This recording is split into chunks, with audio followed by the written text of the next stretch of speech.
రాష్ట్ర ముఖ్యమంత్రి రేవంత్ రెడ్డికి జర్నలిస్టుల అవసరాలు, వారికి అందాల్సిన సంక్షేమం గురించి పూర్తిగా అవగాహన ఉందన్నారు media academy chairman Srinivas Reddy. Basheerbagh press club, Suravaram Pratapareddy ఆడిటోరియంలో జరిగిన కార్యక్రమంలో బాధ్యతలు స్వీకరించారు.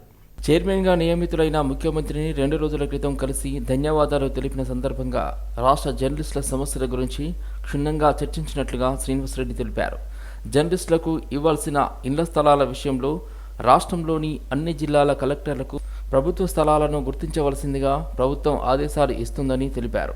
హైదరాబాద్లోని Jawaharlal Nehru journalist housing society సభ్యులు ఒక్కొక్కరు తమకు రావాల్సిన ఇళ్ల స్థలాల కోసం 17 సంవత్సరాల క్రితం 2.5 లక్షల రూపాయలు కట్టారని, వారికి ఇవ్వాల్సిన ఇంటి స్థలాలు వెంటనే ఇవ్వడానికి కృషి చేస్తున్నామన్నారు. ఫస్ట్ సొసైటీ, జుబ్లీల్ సొసైటీ, గోపన్పల్లి సొసైటీ 3 కలిపి ఒకటే పెద్ద సొసైటీ, సింగిల్ సొసైటీ. ఇంత పెద్దగా అవుతుంది. ఇంకో సొసైటీ ఏర్పాటు చేయండి అని కోరారు ముఖ్యమంత్రి గారు. ఆ రకంగా జవహర్లాల్ నెహ్రూ హౌసింగ్ సొసైటీ ఇక్కడే ఏర్పాటు చేసి స్క్రీనింగ్ చేసి మొత్తం 2-3 భాగాలుగా ఇచ్చారు. కోట్ల పాలైంది. 2.5 లక్షల రూపాయలు 17 ఏండ్ల కింద కట్టారంటే ఊహించండి మీరు. అది పరిష్కారం కావాలని ఎదురు చూస్తే సుప్రీంకోర్టులో ఉంది కాబట్టి, చీఫ్ జస్టిస్ తెలుగువారు కాబట్టి, సమస్యలు అర్థం చేసుకున్నారు కాబట్టి ఫైనల్ సంతకం పెట్టి స్టెప్ డౌన్. గత ప్రభుత్వం చెబుతూ వచ్చినటువంటి మాట అక్కడుంది వచ్చేసిన తర్వాత హ్యాండ్ ఓవర్ చేయడానికి సిద్ధం కాలేదు. This is they right. వాళ్ళు కొనుక్కున్న భూమి, కోట్ల రూపాయలు పెట్టారు, కొనుక్కున్న భూమి ఇచ్చిన తర్వాత కూర్చోబెట్టి ఇంకా ఎవరు ఏమిటి అని చెప్పాల్సి ఉండే. కానీ ఆ బాధ్యత నుంచి గత ప్రభుత్వము తప్పుకుంది. బీఆర్ఎస్ పార్టీ వర్కింగ్ ప్రెసిడెంట్ మాజీ మంత్రి కేటీఆర్ తెలంగాణ సీఎం రేవంత్ రెడ్డికి సంచలన సవాల్ విసిరారు. తాను ఎమ్మెల్యే పదవికి రాజీనామా చేస్తా, రేవంత్ రెడ్డి సీఎం పదవికి రాజీనామా చేయాలని ఇద్దరం కలిసి మల్కాజ్గిరిలో తేల్చుకుందామని కేటీఆర్ సవాల్ విసిరారు. ఈ నెల 27న చేవెళ్లలో నిర్వహించిన కాంగ్రెస్ పార్టీ సమావేశంలో సీఎం రేవంత్ కేటీఆర్పై ఫైర్ అయ్యారు. తాను కార్యకర్తల స్థాయి నుంచి సీఎం స్థాయికి ఎదిగానని, కేటీఆర్ తండ్రి పేరు చెప్పుకొని పదవుల్లోకి వచ్చారని విమర్శించారు. అలాగే కేటీఆర్కు దమ్ముంటే వచ్చే పార్లమెంట్ ఎన్నికల్లో 1 సీటైనా గెలిచి చూపించాలని సవాల్ విసిరారు. రుణమాఫీ చేయి, నేను కూడా అనవచ్చు. మగాడివైతే రైతు భరోసా స్టార్ట్ చేయి, 70 లక్షల రైతుల ఖాతాల్లో డబ్బులే, నేను కూడా అడగవచ్చు. మగాడివైతే మహాలక్ష్మి స్టార్ట్ చేయి, 1,67,00,000 మంది ఆడబిడ్డలు ఉన్నారు, నెలకు 2,500 ఇస్తానన్నావు, స్టార్ట్ చేయి, నేను కూడా అడగవచ్చు. కానీ నేను ఇవన్నీ ఏమనట్లేదు. 1 సీటైనా గెలవము అనే మాట మాట్లాడావు కదా. నీకు నిజంగానే దమ్ముంటే రేవంత్ రెడ్డి గారు, నేను సవాల్ చేస్తా ఉన్నా, నేను నా సిరిసిల్ల ఎమ్మెల్యే పదవికి రాజీనామా చేసి వస్తా. నువ్వు నీ ముఖ్యమంత్రి పదవికి, కొడంగల్ ఎమ్మెల్యే పదవికి రాజీనామా చేసిరా. నీ సిట్టింగ్ సీటు మల్కాజ్గిరిలో ఇద్దరం కొట్లాడదాం. ఆ 1 సీట్లోనే తేల్చుకుందాం. ఈ రాష్ట్రం అంతా అతలాకుతలం చేయాల్సిన అవసరం లేదు. ఆ 1 సీట్లోనే నేను వస్తాను మా పార్టీ తరఫున, నీ తరఫున నూరా, నీ కాంగ్రెస్ పార్టీ తరఫున. అక్కడ తప్పకుండా తేల్చుకుందాం. ఎందుకంటే 1 సీటు గెలవను అని మాట్లాడుతున్నాం. మరి నీ మల్కాజ్గిరి పార్లమెంట్ సీట్లో అసలు ఎన్ని ఎమ్మెల్యేలు గెలిచింది కాంగ్రెస్ పార్టీ? గుండుసున్నా. ఎంతమంది కార్పొరేటర్లు గెలిచారు నీ మల్కాజ్గిరి పార్లమెంట్ పరిధిలో? కాబట్టి గెలుపు ఓటములు అనే వాటిని పట్టుకొని, దాన్ని ఎక్కువగా ఊహించుకొని, తన శక్తి సామర్థ్యాలు తాను ఎక్కువ ఊహించుకొని ఇవాళ మాట్లాడుతున్న రేవంత్ రెడ్డి గారికి నిజంగానే ధైర్యం ఉంటే, నిజంగానే దమ్ము ఉంటే, తెగువ ఉంటే నువ్వురా, కొడంగల్ ఎమ్మెల్యే పదవికి రాజీనామా చేయి, ముఖ్యమంత్రి పదవికి రాజీనామా చేయి. మన మల్కాజ్గిరిలో నీ పార్టీ అభ్యర్థిగా నువ్వురా, నేను కూడా నా ఎమ్మెల్యే పదవికి రాజీనామా చేసి నేను కూడా వస్తాను. అక్కడే తెచ్చుకుంటాను. తెలంగాణ రాష్ట్రంలో మెట్రో రైల్ కోచ్ ఫ్యాక్టరీ పెట్టాలని, ప్రభుత్వం నుంచి అందుకు అవసరమైన భూమి, ఇతర వనరులు సహకారం అందిస్తామని ఉప ముఖ్యమంత్రి మల్లు భట్టి విక్రమార్క భారత్ ఎర్త్ వివర్స్ లిమిటెడ్ కంపెనీ సీఎండీ సంతాను రాయ్కి చెప్పారు. సచివాలయంలో సంతాను రాయ్ బృందంతో ఉప ముఖ్యమంత్రి భేటీ అయ్యారు. ఈ కంపెనీ బేస్ ఇక్కడ ఏ రంగాల్లో పెట్టుబడులు, ఉత్పత్తులు సృష్టిస్తుందో అడిగి తెలుసుకున్నారు. మెట్రో రైల్ కోచ్లు, రక్షణ, మైన్స్ వంటి రంగాల్లో తమ కంపెనీ పనిచేస్తుందని శాంతను రాయ్ వివరించారు. తమ కంపెనీ బెంగళూరు కేంద్రంగా పనిచేస్తోందని, రక్షణ రంగానికి సంబంధించి కేరళ రాష్ట్రంలోని పాలక్కడ్లో, సింగరేణిలో ఎర్త్ మూవర్స్ రంగాల్లో పనిచేస్తున్నట్లు తెలిపారు. హైదరాబాద్లో ప్రాంతీయ కార్యాలయం ఉందని తెలిపారు. హైదరాబాద్లో మెట్రో విస్తరణకు తెలంగాణ ప్రభుత్వం సిద్ధంగా ఉన్నందున తాము ప్రభుత్వంతో కలిసి పనిచేయడానికి ఆసక్తిగా ఉన్నట్లు శాంతను రాయ్ తెలిపారు. రాష్ట్రంలో ఎక్కువ కాలం పాలించింది కాంగ్రెస్ పార్టీ అన్న సంగతి ఆ పార్టీ నేతలు మర్చిపోతున్నారని, మాజీ మంత్రి శ్రీనివాస్ గౌడ్ అన్నారు. గత కాంగ్రెస్ పాలనతో తమకు సంబంధం లేదన్నట్టు ప్రస్తుత కాంగ్రెస్ పాలకులు వ్యవహరిస్తున్నారని తెలిపారు. పాలమూరు నుంచి 14 లక్షల మంది వలస పోవడానికి వెనుకబడడానికి కాంగ్రెస్ కారణమని విమర్శించారు. కేసీఆర్ తెలంగాణ జెండా ఎత్తుకోగానే పాలమూరులో ప్రాజెక్టులకు శిలాఫలకాలు పడ్డాయని తెలిపారు.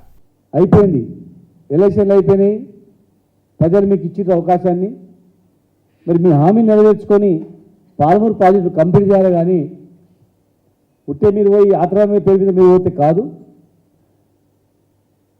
ముఖ్యమంత్రి గారే జిల్లా, మన జిల్లా ముఖ్యమంత్రి గారి ఆధ్వర్యంలో సందర్శించండి, అక్కడ రివ్యూ మీటింగ్ పెట్టండి. మేము వచ్చి కింద కూర్చుంటాం, మేము అక్కడ ముందర కూర్చుంటాం. ముందర కూర్చొని మాకు కావాలి పాలమూరు ప్రాజెక్టు కంప్లీట్ కావాలా, రివ్యూ పెట్టండి. మేము కూడా కూర్చొని మాకేమైనా అడిగితే మేము చెప్తాం సలహాలు. ఇరిగేషన్ మినిస్టర్ తీసుకుపోయి మీరు రివ్యూ చేయండి. అంతేగాని మమ్మల్ని తిట్టినంత మాత్రాన, కేసీఆర్ గారిని అన్నంత మాత్రాన పాలమూరు ప్రజలకు తెలియదా? ఇబ్రహీంపట్నం శాసనసభ్యులు మల్రెడ్డి రంగారెడ్డికి మంత్రి పదవి దక్కేనా అంటూ హైదరాబాద్ అర్బన్, రంగారెడ్డి జిల్లాల వ్యాప్తంగా జోరుగా చర్చలు నడుస్తున్నాయి. మంత్రివర్గ విస్తరణలో భాగంగా రంగారెడ్డి జిల్లా నుంచి కాంగ్రెస్ పార్టీ తరపున గెలిచిన ఏకైక నియోజకవర్గం అయిన ఇబ్రహీంపట్నం ఎమ్మెల్యే మల్రెడ్డి రంగారెడ్డికి మంత్రి పదవి ఖచ్చితంగా దక్కుతుందని నియోజకవర్గ ప్రజలు, జిల్లా సీనియర్ నాయకులు, కార్యకర్తలు ధీమా వ్యక్తం చేస్తున్నారు. హైదరాబాద్ అర్బన్, రంగారెడ్డి జిల్లాలో సుమారు 25 పైగా నియోజకవర్గాలకు గాను 2 కోట్ల మంది ప్రజలు ఉండగా అందులో ఒకే ఒక నియోజకవర్గం ఇబ్రహీంపట్నం నుంచి మాత్రమే కాంగ్రెస్ పార్టీ విజయం సాధించింది. మిగతా నియోజకవర్గాల్లో కార్యకర్తలు తమకు ఏదైనా సమస్య వస్తే ఎవరికి చెప్పుకోవాలో అర్థం కాని పరిస్థితుల్లో ఉన్నారు. ఒకవేళ మల్రెడ్డి రంగారెడ్డికి మంత్రి పదవి లభిస్తే హైదరాబాద్ అర్బన్, రంగారెడ్డి జిల్లాలకు సంబంధించిన నియోజకవర్గ ప్రజలకు ఒక పెద్ద దిక్కుగా ఉండే పరిస్థితి ఉంటుందని ప్రజలు అనుకుంటున్నారు. వచ్చే పార్లమెంటు ఎన్నికలను దృష్టిలో పెట్టుకుని పార్టీ శ్రేయస్సు కొరకు మల్రెడ్డి రంగారెడ్డికి మంత్రి పదవి ఇస్తుందంటూ పలువురు ఆశాభావం వ్యక్తం చేస్తున్నారు. ఏది ఏమైనప్పటికీ అధిష్టానం ఎలాంటి నిర్ణయం తీసుకుంటుందో వేచి చూడాల్సిందే. 500 రూపాయల గ్యాస్ సిలిండర్ ఇవ్వబోతున్నాం. ఇళ్లలో మీరు కరెంటు బిల్లు కట్టాల్సినటువంటి పని లేదని చెప్పినాం. మీరు కట్టాల్సినటువంటి పని లేకుండా చేయబోతున్నాం. ఇప్పటికీ 4 పథకాలు ఇచ్చినాం. మీకు రేషన్ కార్డులు, పింఛన్లు, ఇండ్లు, మహిళలకు నెల 2,500 రూపాయలు అర్హులందరికీ ఇవ్వబోతున్నాము. అవన్నీ కూడా 100 రోజుల్లోనే మొదలు పెడతామని చెప్పి ఈ సందర్భంగా మీకు మనవి చేస్తున్నాం. అందుకే కాంగ్రెస్ పార్టీ మాట ఇస్తే మేము ఆ మాట మీద ఉండడానికే ఈ పనులు చేస్తున్నాం.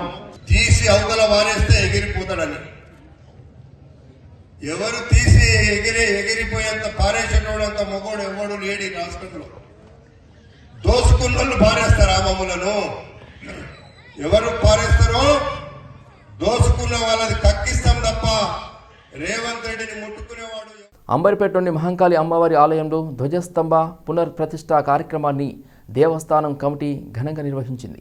ఈ కార్యక్రమంలో కేంద్ర మంత్రి కిషన్ రెడ్డి, ఎమ్మెల్యే కాలేరు వెంకటేష్, మాజీ రాజ్యసభ సభ్యులు వి హనుమంతరావు తదితరులు పాల్గొని పూజలు నిర్వహించారు. అంబర్పేటలోని మహంకాళి అమ్మవారు చాలా మహిమాన్విత శక్తి కలిగిన అమ్మవారని నేతలు తెలిపారు.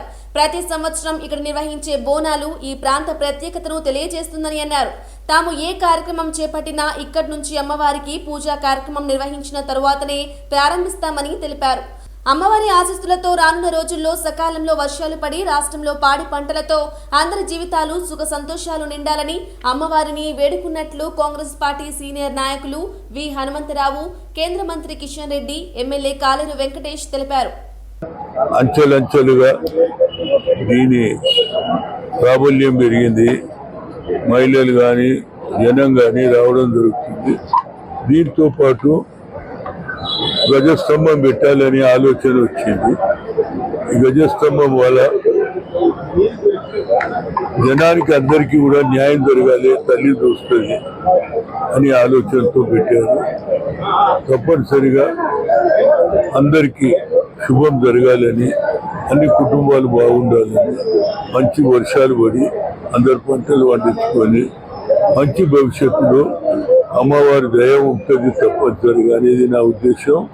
ఏదైనా ఒక మంచి కార్యక్రమం చేపట్టారు. దేవస్థాన కమిటీకి నా హృదయపూర్వక ధన్యవాదాలు. ఇది కంటిన్యూస్గా పనులు మంచిగా చేస్తే. పంచాయతీ సంఘటన అభియాన్ పోచంపల్లిలో యాత్ర చేసినప్పుడు అనేక సమస్యలు తమ దృష్టికి వచ్చాయని కిసాన్ కాంగ్రెస్ జాతీయ ఉపాధ్యక్షులు కోదండరెడ్డి అన్నారు. కాంగ్రెస్ సర్పంచ్ల కోసం అనేక పోరాటాలు చేసిందని ఆయన తెలిపారు. తెలంగాణ రాష్ట్రం ఏర్పాటు తర్వాత గ్రామ పంచాయతీలకు వచ్చిన నిధులు రాష్ట్ర ఖజానాకు మళ్లించారని ఆయన ఆరోపించారు. భారతదేశ చరిత్రలో రాజీవ్ గాంధీ తీసుకువచ్చిన బిల్లు చాలా గొప్పదని అన్నారు. సర్పంచులు అప్పులు చేసి పనులు చేసి బిల్లులు రాక ఆత్మహత్యలు చేసుకున్నారని మండిపడ్డారు. కాంగ్రెస్ పార్టీ మొదటి నుంచి కూడా పోరాటం చేస్తూనే ఉంది. కానీ దురదృష్టం 2014లో రాష్ట్రం ఏర్పడిన తర్వాత మొదలైన ఈ కష్టాలన్నీ గ్రామ పంచాయతీలు వాళ్లకు నిధులు లేక వచ్చే నిధులు కూడా అన్నీ రాష్ట్ర ఖజానాకు మళ్లించుకొని ఈ 9.5-10 ఏళ్ల పాలనలో కేంద్ర ప్రభుత్వం కూడా అదేవిధంగా చిన్న చూపు చూసింది. రాష్ట్ర ప్రభుత్వం కూడా మరీ ఇంకా అధ్వానంగా వ్యవహారం చేసింది. ఒక్క మాటలో చెప్పాలంటే భారతదేశ చరిత్రలో రాజీవ్ గాంధీ గారు తీసుకొచ్చిన సంస్కరణ చాలా గొప్పది. పంచాయతీలు గ్రామాలలో చాలా కీలకమైన వ్యవస్థలుగా ఆనాటి నుంచి కూడా ఉన్నాయి. కానీ రాజీవ్ గాంధీ గారు అధికారం ఉండాలి. బస్తీవాసుల సమస్యల పరిష్కారానికి కృషి చేస్తానని కేంద్ర మంత్రి జి కిషన్ రెడ్డి తెలిపారు. ఈ మేరకు ఆయన నాంపల్లి నియోజకవర్గంలో పర్యటించారు. లక్డీ కపూర్, ఆసిఫ్ నగర్, అదేవిధంగా కుమ్మరివాడి, మేదీపట్నం, జిబాబాగ్లో పవర్ బోర్డులను ప్రారంభించారు. అనంతరం స్థానిక నరసింహస్వామి టెంపుల్లో స్వామివారిని దర్శించుకున్నారు. తర్వాత స్థానిక నాయకులతో కలిసి హోటల్ నీలోఫర్లో టీ తాగారు. అదేవిధంగా కుండలను తయారు చేస్తున్న స్థానిక కుమ్మరులతో మాట్లాడారు. కుండలను తయారు చేసే విధానాన్ని పరిశీలించారు. ఈ సందర్భంగా వారు అప్పటికప్పుడు కుండలను తయారు చేసి కేంద్ర మంత్రికి చూపించారు. ఈ సందర్భంగా తయారు చేసిన మట్టి వాటర్ బాటిళ్లు కొనుగోలు చేసి ఫోన్ పే ద్వారా డబ్బులు చెల్లించారు. అనంతరం వారి సమస్యలను అడిగి తెలుసుకున్నారు. ఈ సందర్భంగా మంత్రి దృష్టికి తెచ్చిన సమస్యలను పరిష్కారం చేస్తానని హామీ ఇచ్చారు. స్థానికంగా ఉన్న రేషన్ షాపును పరిశీలించారు. అనంతరం మెహదీపట్నం జీ-బాగ్ బస్తీల్లో పవర్ బోర్డులను ప్రారంభించారు. ఈ సందర్భంగా పాత బస్తీపై గత బీఆర్ఎస్ కాంగ్రెస్ ప్రభుత్వాలు వివక్ష చూపిస్తున్నాయని అన్నారు. రాష్ట్ర అభివృద్ధికి కేంద్రం కట్టుబడి ఉందని తెలిపారు. కాంగ్రెస్ పార్టీ మేనిఫెస్టోలో ఇచ్చిన హామీ విధంగా రాష్ట్రంలో ఉన్న బెల్ట్ షాపులను మూసివేస్తున్నందుకు Telangana bar and restaurant owner association ముఖ్యమంత్రి రేవంత్ రెడ్డికి కృతజ్ఞతలు తెలిపారు. బెల్ట్ షాపులు మూసివేయడం వల్ల ప్రభుత్వ ఖజానాకు ఎలాంటి నష్టం ఉండదని తెలిపారు. హైదరాబాద్ నాంపల్లిలోని అంబారీ శాఖ కార్యాలయంలో కమిషనర్ను కలిసి తమ సమస్యలపై వినతి పత్రం అందజేశారు. వైన్ షాపులలో నిబంధనలకు విరుద్ధంగా పర్మిట్ రూమ్లను నడుపుతున్నారని కమిషనర్ దృష్టికి తీసుకెళ్లినట్లు అసోసియేషన్ అధ్యక్షుడు దామోదర్ తెలిపారు. జీవో నెంబర్ 24/25 ప్రకారం పర్మిట్ రూమ్ 100 స్క్వేర్ మీటర్ల లోపు ఉండాలని, లోపల కుర్చీలు, తిరుబండారాలు పెట్టకూడదని నిబంధన ఉందని, కొత్తగా వైన్లను తీసుకున్న వారు ఎకరాలలో పర్మిట్ రూమ్లను ఏర్పాటు చేసి నిబంధనలకు విరుద్ధంగా వ్యవహరిస్తున్నారని అన్నారు. తెలంగాణ స్టేట్లో మా బారులు అన్ని కొద్దిగా నష్టాలు ఉన్నాయి. ఒక చిన్న ప్రాబ్లం ఉన్న రూల్ని ఇంప్లిమెంట్ చేయమని ప్రభుత్వం దృష్టికి తీసుకుపోయినా. పర్మిట్ రూమ్లు ఏదైతే ఉన్నాయో ఒక రూల్ ఉంది, దాన్ని కొత్త జీవో అడగట్లేదు. గత 2 years నుండి కూడా ఇంప్లిమెంట్ చేయమని అడుగుతున్నాము. ప్రభుత్వం వాళ్ళు దాని మీద స్పందన చేయలేదు. ఇప్పుడు కొత్త ప్రభుత్వం వచ్చింది కాబట్టి పర్మిట్ రూమ్ అనేది వైన్ షాప్కి ఒక రూల్ ఉంది 24/25. దానికి 100 స్క్వేర్ మీటరు ఉంది. దాంట్లో తినుబండారం లేకుండా ఇట్లా సిట్టింగ్ పెట్టేసి బార్లాగా నడిపే రూల్ లేదు. ఆ రూల్ లేదు కాబట్టి మేము కూడా ఈ యొక్క జీవోని ఇంప్లిమెంట్ చేయండి సార్ మా బార్లు. ఎందుకంటే గరీబ్ వాళ్ళ గురించి మా అసోసియేషన్ పర్మిట్ రూమ్ ఏర్పాటు చేయాలి. తెలంగాణ వచ్చిన తర్వాత రాష్ట్ర ప్రణాళిక సంఘం 3వ ఉపాధ్యక్షుడిగా నియమించడం సంతోషంగా ఉందని జి చిన్నారెడ్డి తెలంగాణను 1950లో భాషా ప్రాతిపదికన 2 రాష్ట్రాలను కలిపి ఆంధ్రప్రదేశ్ ఏర్పాటు చేశారని తెలిపారు.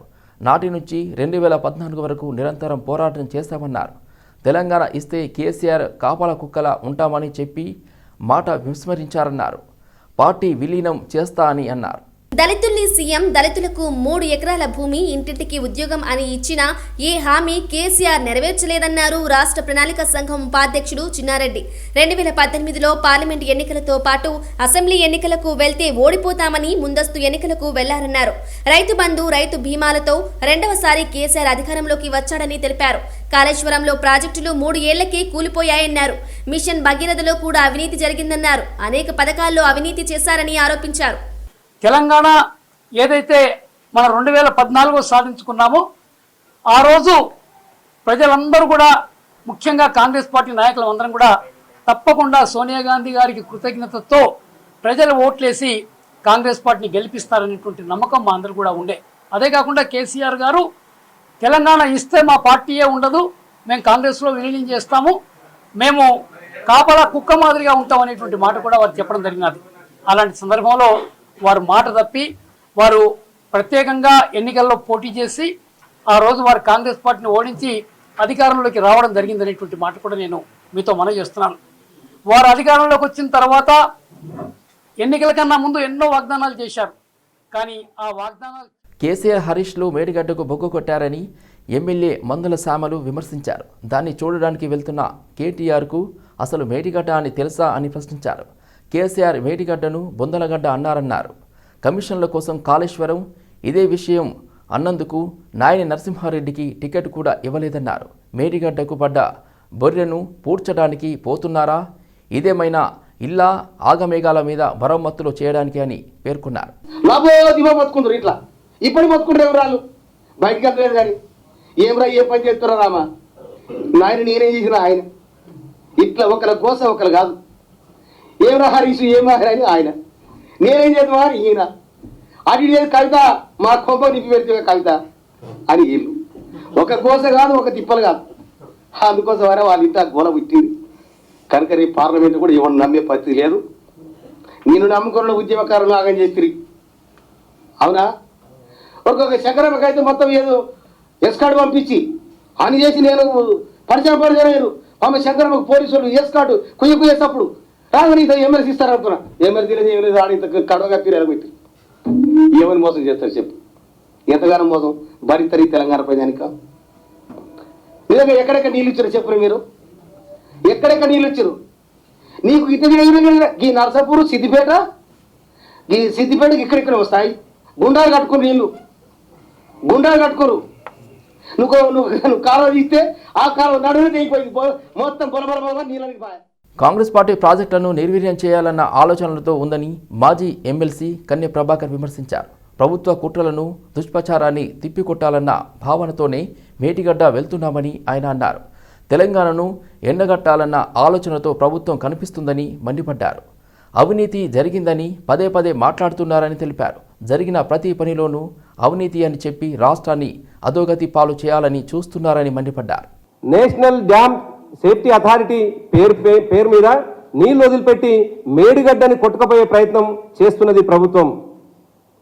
మేడిగడ్డ కొట్టుకపోతే లిఫ్ట్ చేయాల్సినటువంటి మెయిన్ బరాజు ఆ బరాజులలో నీళ్లు లేకుండా ఉండి ఎల్లంపల్లిని ఎండబెట్టాలనేటువంటి ప్రయత్నం చేస్తూ ఉంది ప్రభుత్వం.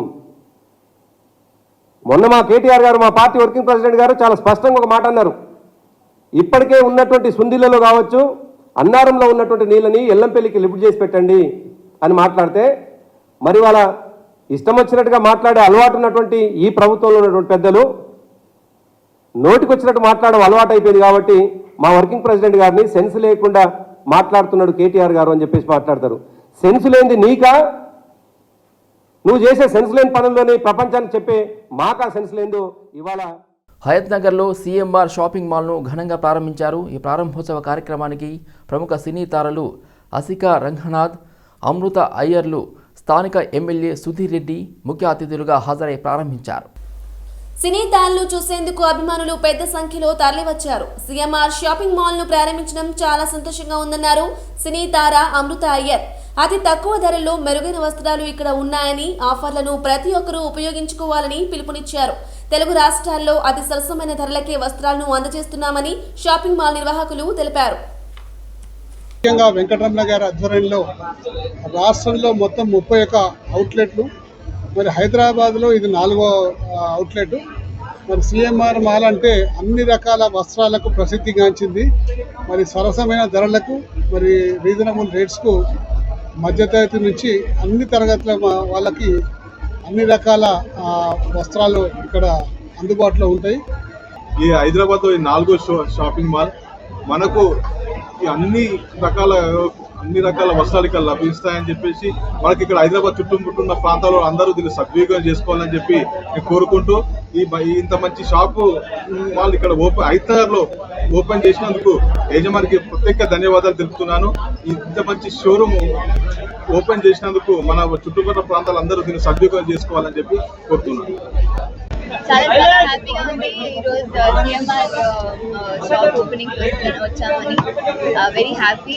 It's my first time and congratulations to the team for the big opening, the grand opening. So I wish you all luck. నాసామి రంగా తర్వాత యాక్చువల్లీ జనాలతోటి కనెక్ట్ అవడానికి ఇది మంచి opportunity and thanks to CMR entire team for making me part of this beautiful event. I hope meeku inka chala success darukutundi ani, and I think you've opened almost 30 stores already. So